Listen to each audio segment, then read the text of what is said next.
How are you sleeping? It is a very good indicator of your overall health and well-being. And the founder of Good Night Sleep site, Alanna McGinn, joins us this morning after what we can only assume is a very good night's sleep. Of course, of course. It would be bad for business if you had bags under your eyes, right? That's right, that's right. Thanks So for having during, me. yes, so your academy, and it's a clinic for family sleep problems. Did you notice a different problem in the in the depths of the pandemic as opposed to now, like different people having different issues with sleep?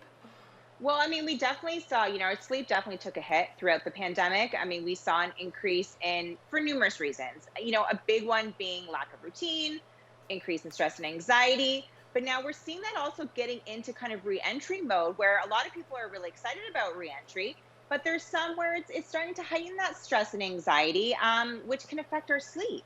hmm So you have great ways, very subtle ways of easing us back into a good night's sleep, and technology is a big part of it.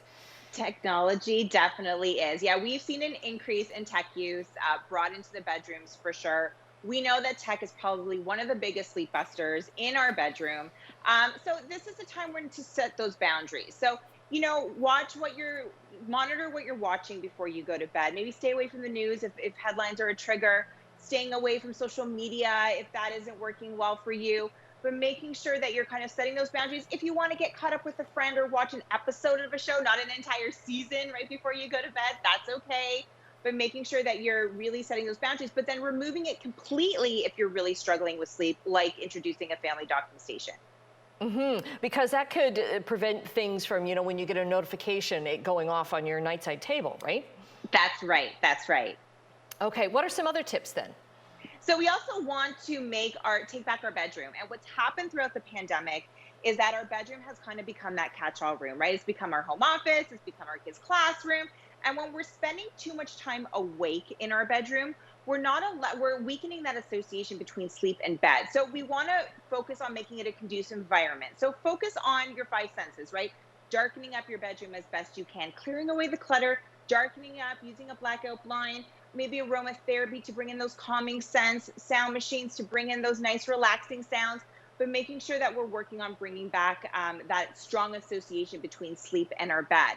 We also want to bring back bedtime, right? Like I said before, routines have kind of fallen out the window during COVID. So we want to bring back those bedtime routines because that's a great way to help prepare both our kids and ourselves to prepare us to sleep. So focus on a slow down hour, right? Break it up in 20-minute increments. The first 20 minutes, maybe, pack a lunch for the next day, get organized for your next day. The next 20 minutes, practice normal bedtime hygiene, washing your face, brushing your teeth, getting dressed in your PJs. And then the last 20 minutes, focus on any kind of calming activities that work best for you to quiet your mind. Things like breath work, things like meditation, mindful yoga, mindful breathing to help prepare you best for sleep. Right, and if your office or your desk is in your room, don't think, oh, I'm just gonna check one last email before I go to bed, right? Just shut that off. Even if it's still in the room, you gotta leave it just as is. Yeah, and this is where it's all about changing habits, right? Which can take time. So be Yep. patient with yourself, but make sure that you're setting those boundaries for sure. Okay, and maybe change into your night pajamas. I'm thinking, right? A lot of people have been wearing pajamas all day for so long. Some great tips there. And we will have more information on our website about your website at chch.com. Alanna, great to speak with you. Thanks And so much for have a having good me. night's sleep tonight. Yes, you too. Thank you. Make him the cutest that I've ever seen.